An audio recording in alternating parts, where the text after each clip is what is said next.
오늘 저에게 주신 하나님의 말씀 신약 성경 마태복음 9장 9절부터 13절까지 말씀입니다.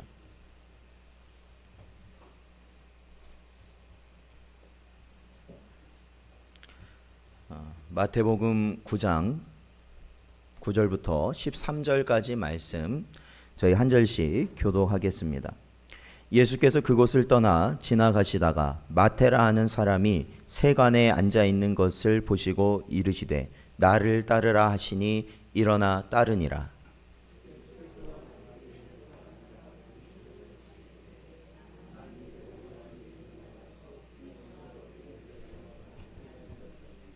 바리새인들이 보고 그의 제자들에게 이르되 어찌하여 너희 선생은 세리와 죄인들과 함께 잡수시느냐.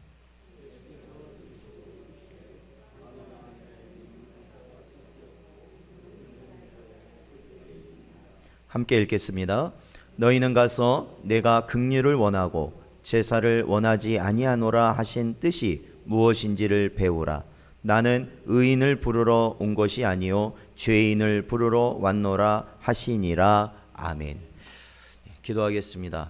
하나님 감사합니다. 오늘도 이 시간 하나님의 백성들을 주의 전으로 부르시고 주님의 말씀을 저희들에게 허락하여 주신 은혜 감사드립니다. 이 역병의 사태 가운데서 뭐든지 혼란스럽고 무엇이든지 우리의 갈 길을 방향조차 알 수 없는 이 시기에 저희의 모든 것에 길이 되게 하시고 진리 되신 하나님의 말씀을 붙들고 살아갈 수 있도록 붙잡아 주시옵소서. 오로지 주의 말씀으로 사는 자에게 하나님께서 환난 날에 저를 건지시리라 약속하신 그 약속의 말씀을 붙들게 하시고 언제나 주님의 나라를 소망하며 그 말씀에 순종하며 살아가는 우리 모든 성도들 되게 하여 주시옵소서. 간절히 바라오며 예수님의 이름으로 기도하옵나이다. 아멘. 이 시간 함께 고백하겠습니다. 읽고 듣고 순종합시다.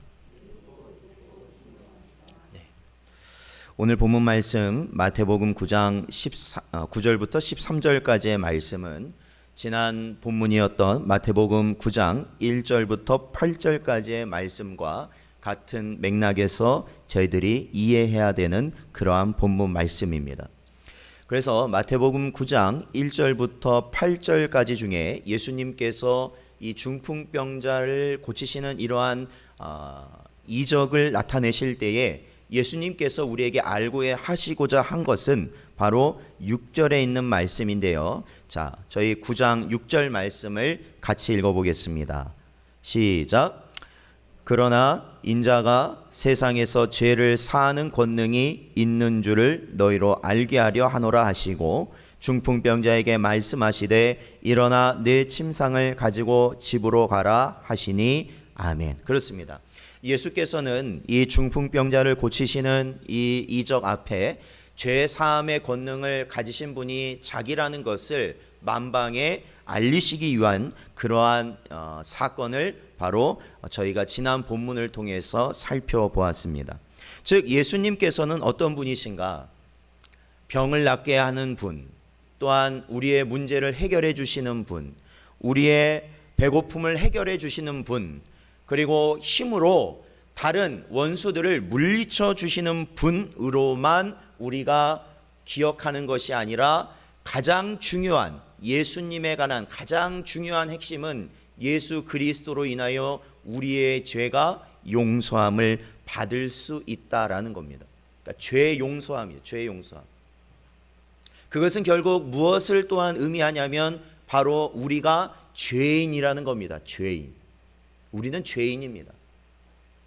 우리가 날마다 주님의 은혜를 누린다는 것은 우리는 날마다 우리가 얼마나 큰 죄인인지를 깨닫는 것입니다. 깨닫는 것이에요. 어제는 죄인이었는데 이제 예수님 믿고 나는 앞으로 영원토록 죄인이 아니다. 아닙니다. 우리가 예수님을 알아간다는 의미는 무슨 의미인지 아십니까? 내가 극악무도한 그토록 큰 죄인이었다라는 것을 깨달아가는 겁니다. 내가 죄인임을 깨달아 가면 갈수록 바로 우리는 예수님에 대한 은혜를 깊이 깨달을 수 있게 된다라는 것이죠. 그래서 죄가 넘치는 곳에 무엇이 넘친다고 말하고 있냐면 은혜도 넘친다라고 말하고 있습니다. 그러니까 내가 죄인인 것을 인식하는 것이 너무나도 쉽고 가볍고 아무렇지 않게 여기는 사람은 예수님도 그의 인생에 아무 가치가 없는 존재입니다. 그냥 예수님이라는 분이 있다 하는 것으로 끝나는 것이지 그의 인생에 그 예수님이 아무런 연관성이 없다라는 것이죠.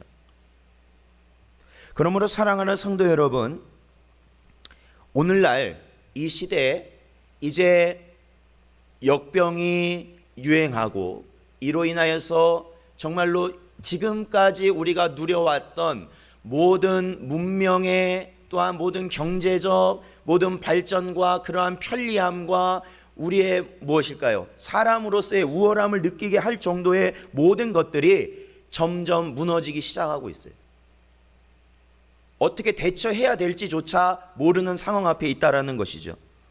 그러한 상황을 하나님께서 우리에게 허락하신 이유는 무엇일까? 그것은 바로 우리가 하나님 앞에 죄인이라는 것을 깨닫게 하시기 위함이라는 겁니다. 아무리 우리가 기고만장하고 아무리 우리가 우리의 인생을 우리의 뜻대로 살아가는 것 같고 우리가 우리의 주장대로 살아가는 것 같지만 그것은 아무것도 아니라는 것을 하나님은 알게 하시는 거예요. 그래서 이 세상은 이러한 하나님의 역병의 그러한 어려움 앞에 이 역병에 하나님께서 창궐하게 하신 이 현상 앞에 세상과 참된 믿음이 없는 자들은 무엇을 느낍니까? 두려움을 느끼고 허탈감을 느끼고 낙심하며 좌절합니다. 그러나 이러한 시기일수록 참된 믿음을 가진 자들은 오히려 하나님의 은혜를 바라보고 내 자신이 바른 길을 갈 수 있는 그러한 기회를 누리게 된다라는 것이죠. 기회를 누리게 돼요. 일생일대의 그 뭐라고 할까요? 그 믿음의 신앙 생활에 있어서 터닝 포인트를 갖게 된다라는 거예요. 여러분, 오늘이 음력절기로 무슨 날인지 아십니까? 하지입니다. 하지. 그렇죠? 네, 하지. 하지면은 오늘 뭐가 제일 긴 날이에요? 1년 중에? 낮이 제일 긴 날입니다. 오늘이 지나가면 어떻게 됩니까 이제? 낮이 짧아지고 뭐가 길어져요? 밤이 짧아요. 전 그래서 주일에 하나님께서 이 하지라는 이러한 절기를 허락하신 게 마음에 와닿았어요. 왜? 오늘이 바로 터닝 포인트니까. 변곡점이 되기 때문에 그래요. 우리가 지금까지 살아왔던 옛사람의 모습이 있다면 이제 오늘부터는 옛사람의 모습이 줄어들고 새 사람으로의 모습이 점점 더 커갈 수 있는 여러분 되시기를 주님의 이름으로 축원드립니다. 그것이 바로 성도의 삶이기 때문에 그래요. 그래서 오늘날 이 시대의 교회는 물론 저희도 교회지만 교회는 지금까지 외형적으로 누려왔던 것들을 유지하려는 것에 급급하면 안 됩니다. 그거를 유지하려고만 하면 안 됩니다. 그거 유지하는 거, 외형적인 모습에 유지하려고 그거 유지하려고 급급해하면 안 됩니다.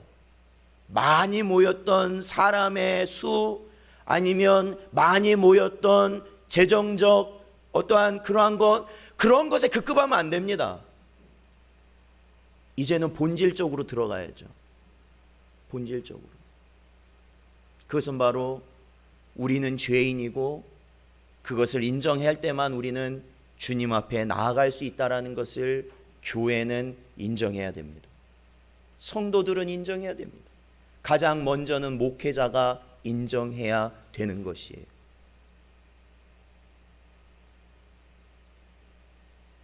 그것이 바로 이제 하나님께서 이 코로나 이후, 이 역병 이후를 살아가는 우리 성도들에게 주시는 분명한 메시지라는 것을 여러분이 생각하십시오. 생각하십시오. 눈에 보여지는 것은 다 없어지는 겁니다. 그것을 지키기 위해 우리는 신앙생활을 하는 게 아닙니다. 그렇잖아요. 건물을 지키기 위함도 아니고 우리의 재정, 경제적인 것을 위함도 아닙니다. 결국에는 무엇입니까? 구원입니다. 구원. 그것을 위해 우리는 이제 살아가야 되는 겁니다. 그러할 때 그 교회가, 그러할 때 그 성도들이, 그러할 때 그 목회자가 하나님 앞에 바로 세워지고 우리가 주님 오실 그날을 바로 준비할 수 있다라는 것이죠. 그러한 은혜가 우리 신성전원교회, 우리 모든 성도분들에게, 저에게 있을 줄로 믿습니다. 그러한 은혜로 살아가셔야 돼요. 자, 오늘 본문을 말씀의 본문을 보면요, 이 마태복음의 저자가 누군지 아십니까? 마태복음을 기록한 사람이 누굴까요? 혹시 아세요? 되게 어려운 문제예요. 마태복음을 기록한 사람이 누굽니까? 예, 마태입니다. 예. 마태가 기록했어요. 자, 누가복음은 누가 기록했어요? 예, 어유 잘하시네요. 네, 마태복음 마태가 기록했습니다. 마태는 누구인가? 바로 예수님의 제자 중에 한 사람이었습니다. 그런데 그 마태복음 오늘 본문을 보면 이 제자 마태가 어떻게 해서 예수님을 쫓게 되었는지를 기록하고 있습니다. 자, 오늘 본문 말씀 들어가면 바로 9절 보니까 예수께서 그곳을 떠나, 그러니까 이제 중풍병자를 낫게 하셨던 사람들이 많이 모였었던 이제 그 이적의 현장을 떠나서 길을 가시는 중이었습니다. 그럴 때 어디를 지나가시냐면 마태라는 사람이 세관에 앉아 있는 것을 보셨다라는 겁니다. 이 세관이라는 것은 오늘 말로 말하면 세무소예요. 세무소. 근데 오늘날처럼 건물 안에, 큰 건물 안에 있는 게 아니라 그때 당시만 해도 이게 어떻게 보면 모든 사람이 볼 수 있는 좀 높은 곳에 자리를 잡고 그 사람들이 세금을 낼 수 있도록, 거기서 바로바로 낼 수 있도록 거기에서 있는 사람이에요. 세관에 앉아 있는 사람. 그 사람이 바로 세리죠. 즉 마태는 세리였습니다. 그 직업은 세리였어요. 또한 마태라는 이름은 이 누가복음에 보면은 레위라고도 나옵니다. 레위. 누가복음엔 레위라고 나와요. 그러니까 마태라는 이름은 로마식 이름으로 마태고, 레위라는 이름은 유대식 이름, 히브리식 이름으로 그의 이름은 레위라고 되어 있어요. 그래서 성경에 보면 이렇게 두 가지 이름을 갖고 있는 사람들이 종종 등장하잖아요. 자, 나중에 이방인의 사도로서 세움받은 사람이 누굽니까? 이방인의 사도로 세움받은 사람 누구죠? 사도행전부터 나오는 누구죠? 바울이 나오잖아요. 바울, 사도 바울이 나오잖아요. 근데 이 사도 바울의 원래 이름이 뭐라고요? 사울이었죠. 사울. 그렇죠. 사울. 예, 사울. 여러분 성경 열심히 읽으셔야 돼요. 사울과 바울. 그게 같은 인물이라는 거예요. 같은 인물. 자, 이 직업이 세리였는데, 세리라는 것은 제가 아까도 말씀드렸지만 이 세리라는 직업은 세금을 걷어들이는 겁니다. 세금을 걷어들이는 것. 그러니까 세무 공무원이에요. 당시로 말하자면. 그런데 이제 오늘날 같은 이 세무 공무원이 아니고 약간은 뭐랄까요? 이 당시에 그 지역을 다 지배하고 있던 로마와 그리고 이 유대를 다스리고 있던 그러한 이 통치 세력을 대신해서 그 사람들을 대신해서 백성들에게 세금을 걷어들이는 겁니다. 그런데 이 세금을 걷어들일 때 어떻게 걷어들이냐면 백성들한테 세금을 걷어들이면 거기에서 일정 부분을 자신의 뭐로 취하는 거냐면 쉽게 말하면 수수료 형식으로 취하는 거예요. 그러니까 그 일에 대한 대가죠. 그 세리는요. 그런데 이 세리들이 당시에 보면 유대인들로부터 굉장히 뭐라고 할까요? 죄인 취급. 저들은 상종 못할 죄인이다라고 취급을 받았어요. 마치 과거에 우리나라에 일제 치하에 있을 때 저 사람은 친일파야 뭐 이런 식으로. 근데 그보다 더 심하게 세리들을 욕하였습니다. 왜냐하면 세리들은 당시에 그 지역을 지배하는 로마를 지지하던 사람들이에요. 왜냐하면 이 로마를 위해서 일하는 거니까. 쉽게 말하면요, 이 로마를 지지하던 사람이에요. 그러니까 유대의 침략자를 바로 지지하는 세력이 바로 세리였어요. 그리고 그들은 일정 부분, 그러니까 자신이 받아야 할 최소한의 것을 수수료로 띄는 게 아니라 그렇게 하면은 적으니까, 수익이 적으니까 내야 될, 이 정부로 내야 될 세금이 이만큼이라면 거기에 자기가 붙이고 싶은 만큼, 자기가 취하고 싶은 만큼 돈을 더 부과하는 거죠. 세금을 부과하는 거죠. 그래서 그것을 갈취해서 내야 될 세금만 내고 나머지 부분은 자기들이 갖는 그러한 이 악덕업자들이었어요. 한마디로 이 고리대금업자, 그런 악덕업자들이었어요. 그러니까 욕을 안 먹을 수가 없는 거예요. 그리고 세 번째로는 그들이 당시에 이방인들, 그러니까 이방인들하고 너무나도 자유롭게 교류를 하다 보니까 거룩하지 못하다라는 인식이 또한 유대인들에게는 있었기 때문에 저들은 죄인이다, 세리는 죄인이다. 그래서 세리는 당시에 세리 그리고 창기, 그러한 부류와 다 한 부류예요. 이방인, 이렇게. 그래서 유대인이 상종하지 않는 부류였다라는 겁니다. 그런데 그렇게 상종도 못 받는 그러한 세리 앞을 지나가시는 예수님께서 오늘 뭐라고 말씀하시냐면, 예수님께서 그냥 지나치지 아니하시고 9절에 보면 마지막에 이렇게 말씀하시죠. 예수님께서 그 마태를 보고 이르시되 뭐라고 말씀하시냐면, 뭐라고 말씀하셔요? 나를 따르라 말씀하셨다라는 거예요. 나를 따르라. 세리에게, 죄인에게, 모두에게 인정받지도 못하는 그 악한 자에게 예수님은 나를 따르라 라고 말씀하셨습니다. 사랑하는 성도 여러분, 저는 이 말씀을 보면서, 요즘 계속해서 이 마태복음을 보면서 들게 되는 하나님이 주시는 마음이 있어요. 그것은 뭐냐면, 여러분, 우리가 바른 신앙을 갖는데 공식이라는 게 있습니까? 그러니까 어떻게 하면 우리가 바른 신앙을 가질 수 있다, 그러한 공식이 있습니까? 물론 신앙의 선진들, 우리의 믿음의 선배들이 보였던 그러한 모습을 통해서 이러한 모습이 바로 참된 신앙을 가진 모습이구나 라고 우리가 짐작은 할 수 있습니다. 그러나 그것이 우리에게 참 신앙을 줄 수는 없다라는 거예요. 그렇죠? 내 부모가 이렇게 했다고 그래서 그 똑같은 방법이 나에게 똑같은 하나님께서 허락하신 참 신앙을 주는 방식은 될 수 없다라는 거예요. 그건 아니에요. 그건 별개예요. 그러니까 그러한 모습을 취한다고 해서 우리 안에 똑같은 신앙이 들어온 것은 아니라는 겁니다. 물론 우리에게 같은 하나님이 주신 참 신앙이 들어왔다면 그 모습으로 점점 갈 수는 있겠지만, 그러한 모습을 취한다고 해서 우리에게 참 신앙이 들어오진 않는다라는 것이죠. 그렇다면 어떻게 할 때 하나님이 주시는 참된 믿음을 우리가 소유할 수 있게 될까? 그것은 오늘 이 본문 말씀에서 예수님께서 마태를 부르신 것처럼 결국에는 구원의 길이시고 진리이시고 생명 되신 예수님, 그 유일한, 아버지께로 나아갈 수 있는 유일한 분인 예수님께서 우리에게 말씀하셔야 된다는 겁니다. 우리 각 사람에게 말씀하셔야 된다는 거예요. 뭐라고 말씀하셔요? 나를 따르라 말씀하시는 거예요. 그게 시작이에요. 그게 시작이에요.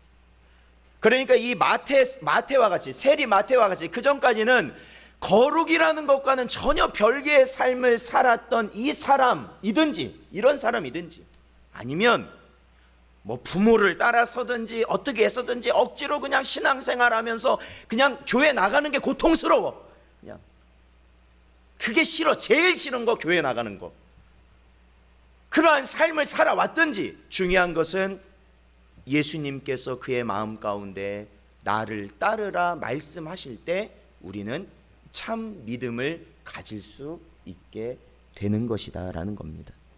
사랑하는 성도 여러분, 이 시간도 바로 2000년 전 우리를 위해 죽으시고 3일 만에 부활하셔서 승천하신 주님께서 저희에게 말씀하십니다. 뭐라고 말씀하십니까? 이것은 신앙의 연수와 관계없습니다. 우리가 주 앞에서 어떤 일을 해왔는지 그거 관계없습니다. 중요한 것은 이 시간 주님은 말씀하십니다. 나를 따르라 말씀하시는 거죠.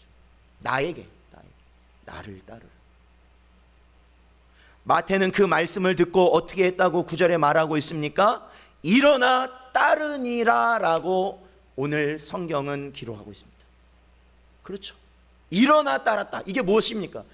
아까도 말씀드렸죠. 세관에 앉아 있었어요. 세관이라는 것은 세금을 받아서 그 자리에는 뭐가 많았겠습니까? 돈이 막 얼마나 있었겠어요. 그 관리해야 될 돈이 얼마나 있겠어요. 그러나 그런 게 상관없어요. 예수님께서 나를 따르라 하셨을 때 그는 일어나 주님을 따랐다라는 겁니다.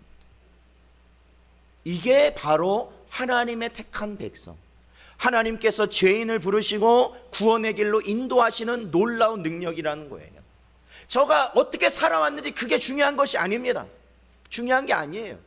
오로지 주님께서 나를 따르라 말씀하셨을 때 택함 받은 자에게 일어나는 놀라운 기적과 같은 역사는 이 세상의 것이 아무 의미를 잃어버리고 오직 주님을 따라갈 수 있는 마음을 주신다라는 것이죠.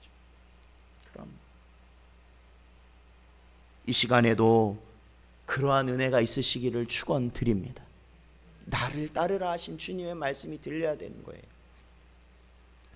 마태는 이제 어떻게 합니까? 10절에 보니까 마태는요, 자신을 따르라 하신 예수님을 따라가고 예수님을 어디로 초대했냐면 자신의 집으로 초대했습니다. 자신의 집.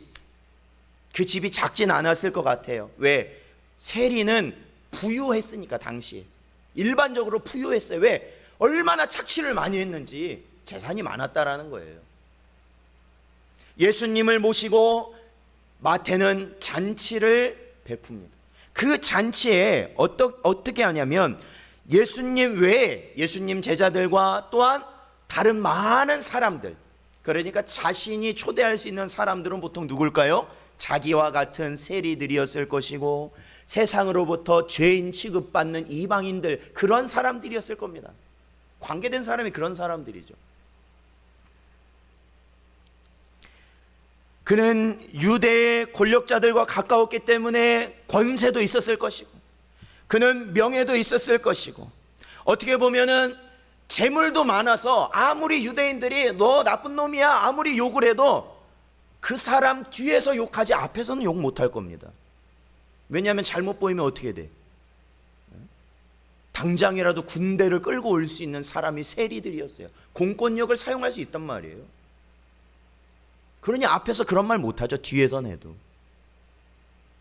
남은 여생을 잘하면 남들 부럽지 않게, 남 부럽지 않게 떵떵거리면서 살 수 있었던 게 바로 마태였어요. 그런데 어떻게 합니까? 그 사람들을 다 모아놓고, 이 잔치라는 건 그것을 의미하는 거예요. 다른 세리들, 다른 자기와 관련된 모든 사람들을 모아놓고 무엇을 하는 겁니까?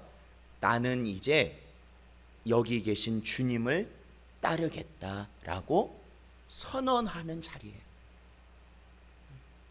모든 사람 모아놓고 내가 지금까지 세리로 살아오면서 정말로 남의 재물을 착취하고 정말로 하나님이 보시기에 악한 일을 내가 많이 해왔지만 이제 내가 이 모든 것을 청산하고 주님을 따르겠다라고 선언하는 자리가 바로 잔치 자리예요. 잔치라는 것이 정말로 우리가 보면은 그냥 즐겁고 좋고 하는 자리였지만 바로 이 마태에게 있어서는 이제는 과거의 삶을 이제 뒤안길로 이제 내려놓고 그 삶의 완전한 변환점으로서 그가 잡은 날이 바로 주님을 자신의 집으로 모신 이 날이었다라는 겁니다. 사랑하는 성도 여러분, 우리가 성경을 보면 이러한 자가 등장합니다. 어떤 자냐면 젊은 부자 얘기인데 그는 살면서 항상 계명, 율법을 잘 지켰다고 여기는 그러한 청년이었습니다. 그러한 청년이 예수님께 나와서 묻습니다. 예수님, 구원을 받으려면 어떻게 하면 되겠습니까? 예수님께서 답으로 주신 게 뭔지 아십니까? 네가 가지고 있는 재산을 다 팔아서 어려운 사람들에게 나누어 주고 나를 따르라 말씀하셨어요. 그 청년은 어떻게 했는지 여러분 잘 아시죠? 근심하며 돌아갔다라는 겁니다. 근심하며 돌아갔다. 결국 자기의 재물에게로 돌아갔다라는 거예요. 그러므로 영생 되시는 예수님을 그는 포기했습니다. 우리 누가복음 9장 62절 말씀을 읽어보겠습니다. 누가복음 9장 62절 같이 읽죠. 시작. 예수께서 이르시되 손에 쟁기를 잡고 뒤를 돌아보는 자는 하나님의 나라에 합당하지 아니하니라 하시니라. 아멘. 그렇습니다. 여러분, 요즘에는 우리가 쟁기라는 것을 보기가 어려운데 제가 어린 시절에나 저도 봤었어요. 밭을 갈기 위해서 뭐 경운기나 그런 게 흔하지 않을 때죠. 그러면 어떻게 합니까? 소 뒤에 밭을 가는 쟁기를 이렇게 뒤에 연결을 해가지고 사람이 뒤에서 잡으면 소를 앞으로 몰면서 그 쟁기를 이렇게 쭉 소를 따라가면서 그 밭을, 소의 힘을 이용해서 밭을 가는 거예요. 근데 여러분, 쟁기질 할 때 제일 중요한 게 뭘까요? 쟁기가 잘 되려면, 쟁기질이 잘 되려면 어떻게 해야 될까요? 뒤에 선자가 한눈 팔면 안 된다는 거예요. 네, 한눈 팔면 안 돼요. 생각해 보세요. 쟁기, 소는 앞에서 끌고 뒤에서 쟁기를 잡았는데 그 사람이 뒤를 봐요. 쟁기질이 잘 되겠습니까? 안 돼요. 우리가 십자가를 바라보고 주님을 바라보고 우리가 하나님을 바라보고 간다고 선택한 그 순간 우리는 뒤를 바라보면 안 되는 거예요. 그게 참 믿음이에요. 여러분, 롯의 아내를 기억하십니까? 소돔과 고모라가 멸망할 때 하나님께서는 롯과 그의 아내와 그의 딸들을 데리고 나왔어요. 그래서 옆 근처 소알성으로 대피하는 와중에 분명히 말했어요. 어디를 보지 말라고요? 뒤돌아보지 말아라. 뒤돌아보지 말아라. 그런데 그 피하는 와중에 뒤돌아봤던 한 사람이 있었어요. 그가 누구였어요? 롯의 아내였어요. 뒤돌아봤다는 게 뭐예요? 아쉬운 겁니다. 저 멸망당하는 저 불구덩이 속에서 다 사라져가는 자신이 지금까지 누려왔던 모든 것을 그는 아쉬워했다라는 거예요. 그래서 결국 뒤를 돌아보고 소금 기둥이 되었다는 것을 우리는 알고 있습니다. 사랑하는 성도 여러분, 이 땅에서 나의 것이 사라지는 것을 두려워하지 마십시오. 왜 두려워하시죠? 근심하지 마세요. 왜 근심하시죠? 우리는 이 땅에 맨몸으로 태어났다는 것 누구나 다 인정하는 거 아닙니까? 아무것도 가지고 온 게 없습니다. 내 것이 없었어요. 그런데 지금 보세요. 여기 맨몸으로 계신 분이 있으십니까? 있어요? 없단 말이에요. 우리가 이 땅에 살면서 우리는 다 제공받습니다. 사실은 다 제공받는 거예요. 그리고 우리는 살아갑니다.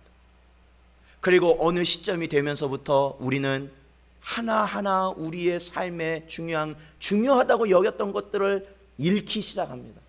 잃기 시작해요. 그것이 건강이 될 수도 있죠. 그것이 물질이 될 수도 있죠. 그것이 명예가 될 수도 있죠. 사람이 될 수도 있죠. 여러분, 그런데 이것은 안 잃을 수가 없어요. 안 잃을 수가 없어요. 왜? 원래 내 것이 아니기 때문에 그래요. 내 것이 아니기 때문에. 왜 내 것 아닌 것에 계속 여러분은 근심하고 염려하십니까? 주시는 분은 누구십니까? 하나님이시요. 취하시는 분은 누구십니까? 역시 하나님이시요. 왜? 하나님이 주인이시기 때문이다라는 것이죠. 그러므로 염려하지 말아라는 거예요. 그리고 하나님께서 성도에게 있어서 그러한 것들을 하나하나 취해 가실 때 그것은 그 빈자리를 하나님이 주시는 하늘의 것으로 채우시는 은혜를 누리도록 하기 위함이다라는 것이죠. 하나님에 대한 소망을 더 그 빈자리에 채우도록 하시기 위함이다라는 것이죠. 그러므로 사랑하는 성도 여러분, 우리 자신이 하나님을 믿고 예수 그리스도를 따르는 그리스도인임을 여러분 세상 앞에 드러내는 것에 주저하지 마십시오. 나의 죄가 아니라, 그러니까 내가 잘못한 것이 아니라 오로지 내가 예수 믿는다는 그 이유로 여러분이 차별을 받고 핍박을 받고 여러분이 염려스러운 일을 당하신다면 그것은 오히려 하나님 앞에 감사하십시오. 왜? 그 순간 나는 하나님이 내 안에 참 믿음을 주셔서 참된 그리스도인이라는 것이 증명되는 순간이기 때문에 그렇습니다. 그렇습니다.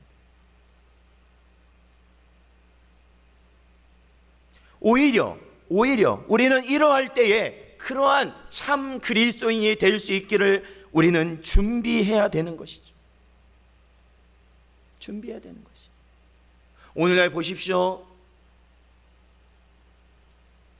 이 정치적으로 아니면 전 세계적으로 교회가 굉장한 어려움을 겪고 있죠. 이 교회가 하나님의 말씀대로 예배하고 신앙생활 할 수 있는, 성도가 신앙생활 할 수 있는 그러한 권리들이 하나 둘 사라져 가고 있는 것이 현실이죠. 하나님의 말씀대로 설교도 할 수 없고 그 믿는 대로 우리가 살아갈 수 없게 만드는 것이 이 세상이죠. 그래서 그것을 어떻게 해야 될까? 여러분, 그거는 수순이에요. 그건 어쩔 수 없이 우리가 겪어야 되는 수순이라고요. 그것을 싸워서 조금이나 연장하려는 것이, 그런 것이 이루어지지 않도록 연장되게 하는 것이 사실은 근본적인 해결책이 아니라, 진짜 해결책은 그러한 시대가 우리 앞에 도래했을 때 우리가 참 그리스도인으로 살아가게 하소서. 우리는 지금부터 엎드려야 되는 것이죠. 그것이 근본적인 해결책이에요. 왜냐하면 주님은 반드시 오시기 때문에 그렇고, 주님 오시기 전 그러한 현상들은 반드시 나타나기 때문에 그렇습니다. 우리 열왕기상 18장 21절 말씀 읽어보겠습니다. 열왕기상 18장 21절 같이 읽죠. 시작. 엘리야가 모든 백성에게 가까이 나아가 이르되 너희가 어느 때까지 둘 사이에서 머뭇머뭇하려느냐. 여호와가 만일 하나님이면 그를 따르고 바알이 만일 하나님이면 그를 따를지니라 하니 백성이 말 한마디도 대답하지 아니하는지라. 아멘. 그렇습니다. 엘리야가 850명의 바알과 아세라 제사장들과 대결을 벌일 때 그는 그곳에 모인 백성들에게 선포합니다. 너희가 어느 때까지 하나님과 우상을 겸히 섬기려 하느냐. 그것은 섬기는 게 아닙니다. 하나님을 섬기는 게 아니에요. 그러므로 어떻게 하라는 겁니까? 하나님을 따를 백성은 하나님만 따라가라라는 겁니다. 하나님만 따라가라. 여러분, 우리가 어떻게 하나님께 예배하는 것과 세상 일을 동시에 할 수 있겠습니까? 그 같은 시간에 동시에 할 수 없어요. 예배를 드리든지 아니면 세상 일을 하든지 해요. 제일 불쌍한 사람이 예배 시간에 와서 세상 일을 걱정하는 사람이에요. 둘 다 놓치는 거예요. 둘 다. 그리고 여러분 해봐서 아시잖아요. 아무리 여러분이 세상 일 열심히 하려고 해도 결국에는 여러분 마음대로 안 됐다는 거 아시잖아요. 결과가 제대로 난 게 있어요? 그저 염려와 근심, 그리고 내가 직접 하면 뭔가 내 마음속에 안도감을 줍니까? 그러나 결과는 안 됐다는 거 아시잖아요. 그러면 이제 여러분 하나님을 택하세요. 하나님께 나오세요. 나를 따르라 하신 주님의 말씀을 들으시고 전적으로 주님을 따라가십시오. 그것이 바로 우리 안에 참된 믿음을 허락하신 증거가 되는 줄로 믿습니다. 바리새인들은 뭐라고 말합니까? 예수님께서 많은 세리와 죄인들과 함께 모여서 식사하시는 걸 보고 바리새인들이 또 찾아와서 예수님의 잘못을 잡아내기 위해서 그들이 눈에 불을 켜고 있었습니다. 이런 사람들이 있어요. 이거 어쩔 수 없어요. 세상 가운데 어쩔 수 없어요.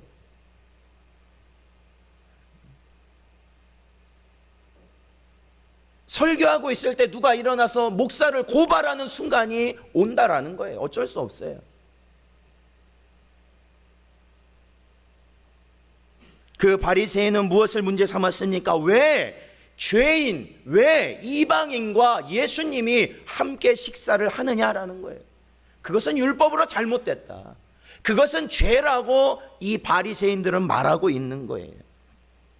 예수님께서는 이 바리새인들이 예수님께 직접 말하진 않았어요. 제자에게 말했는데 그것을 아시고 그것을 들으시고, 그래서 뭐 중심에 있는 것도 들으시는 분이 예수님이신데요. 뭐 그것을 들으시고, 예수님께서는 그들이 얼마나 돌같이 굳어 있고 썩어 있는지를 아시고 예수님은 다음과 같은 비유로 말씀하십니다. 12절을 같이 한번 읽어보죠.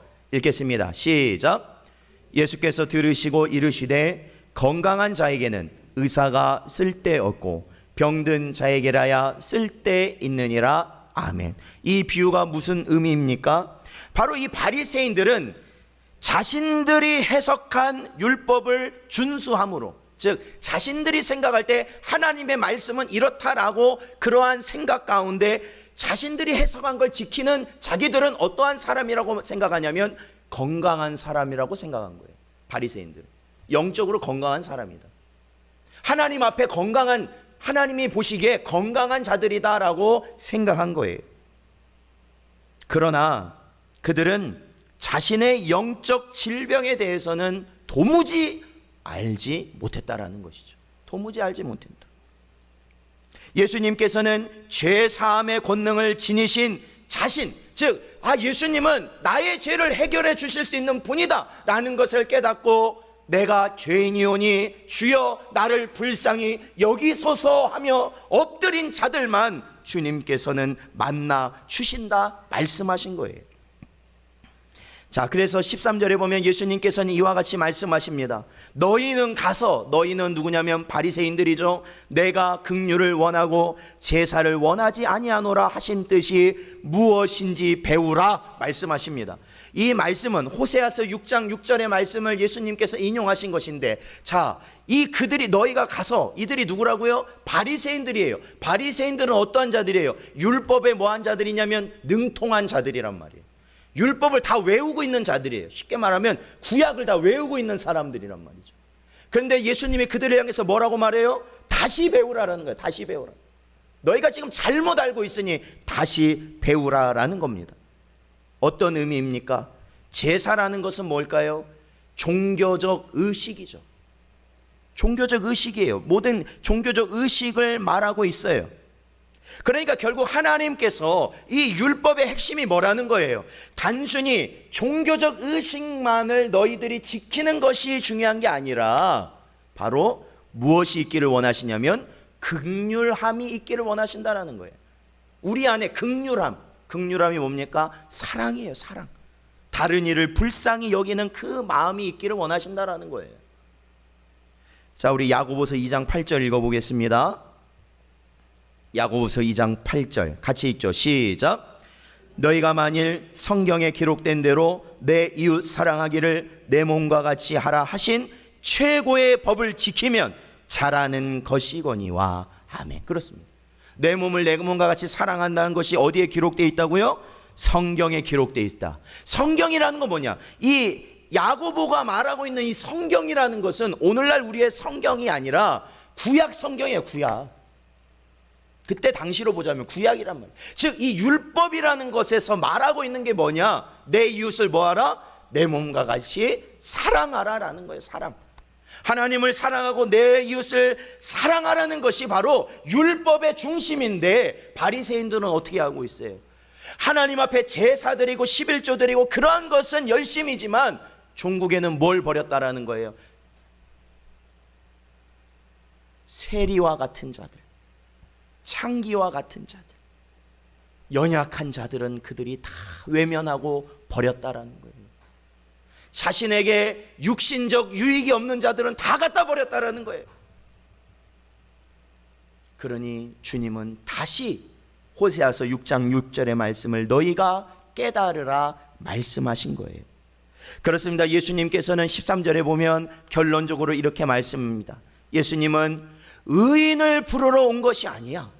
의인을 부르러 온 것이 아니고 나는 죄인을 부르러 왔노라 말씀하신 것이죠. 죄 사함의 권세가 있으신 그분은 자기들을 의인이라고 생각하면서 자만하고 교만하고 이 세상의 악한 죄를 서슴지 않는 당시에 하나님의 백성들을 원하신 것이 아니라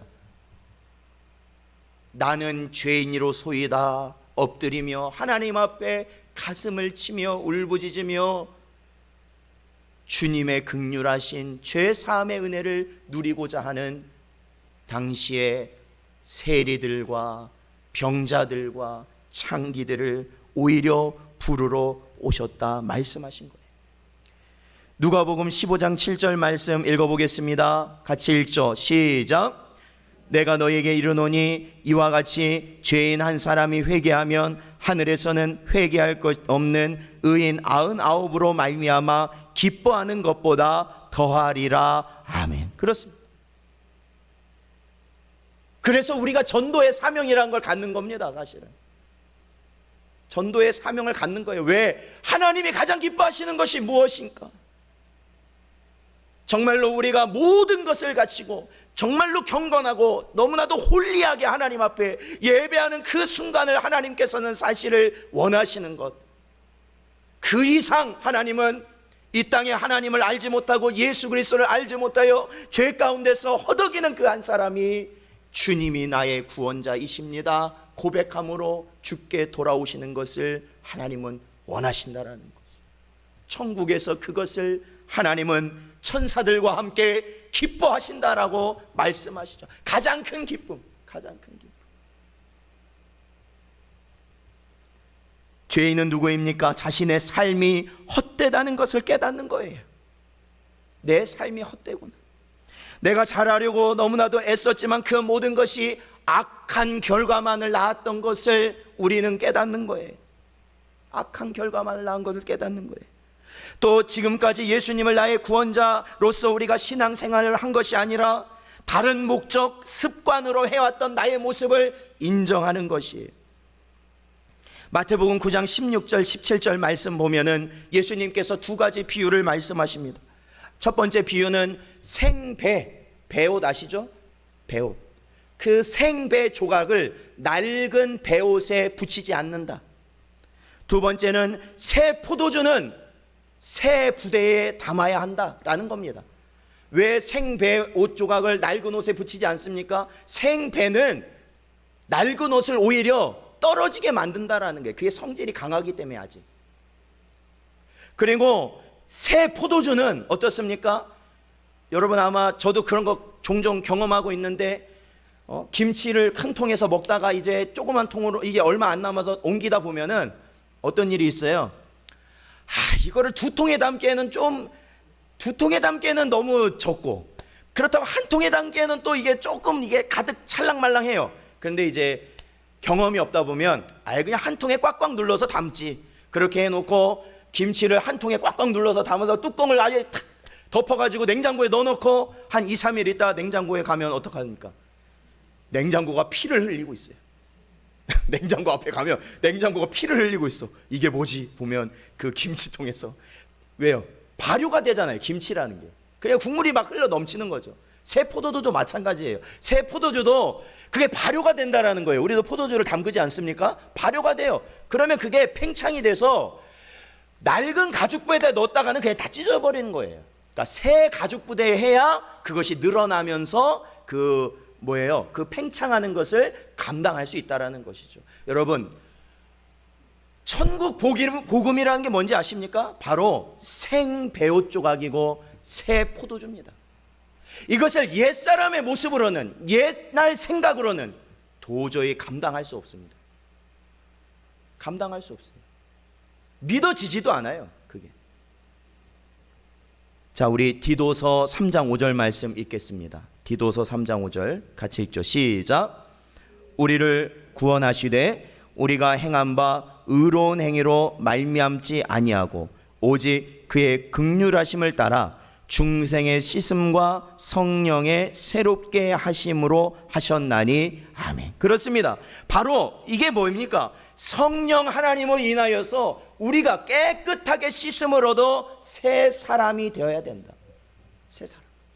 근데 여러분, 새 사람이 된다라는 것은 무슨 느낌이 상쾌해지는 그런 것을 의미하는 게 아닙니다. 이것은 내가 죄인인 것을 깨닫는 겁니다. 그게 새 사람이에요. 그래서 이제는 예수 그리스도께서 하신 모든 말씀을 내가 받게 되는 그러한 은혜를 누리는 자가 새 사람이라는 것입니다. 사랑하는 성도 여러분, 오늘도 저희들에게 이 주신 말씀을 여러분 받으시기를 축원드립니다. 이것이 생배옷 조각 같아서 여러분을 땡길 수도 있습니다. 여러분을 더 고통스럽게 할 수도 있습니다. 또한 이것이 새 포도주와 같아서 내가 견딜 수 없을 정도로 내 안에서 막 부글부글 끓게 할 수도 있습니다. 그러나 성령께서 나와 함께 하실 때 우리는 그 복음을 감당할 수 있습니다. 그리고 우리는 참된 길을 갈 수 있습니다. 그러한 은혜를 누리시는 저와 여러분 되시기를 주님의 이름으로 축원드립니다. 기도하겠습니다. 아버지 하나님 감사합니다. 이 시간에도 저희를 붙드시고 하나님께서 주시는 은혜의 말씀을 허락하여 주셨사오니 아버지 하나님이 주신 이 천국 복음의 말씀이 우리의 심령 가운데 들어가 오직 성령 하나님의 은혜로 말미암아 우리를 구원의 길로 인도함에 부족함이 없도록 하나님 역사하여 주시옵소서. 우리의 모든 삶 가운데서 오직 주님 바라보며 살아가는 우리 모든 성도들 되게 하여 주시옵소서. 간절히 바라오며 예수님의 이름으로 기도하옵나이다. 아멘. 저희 찬송가 270장 부르시면서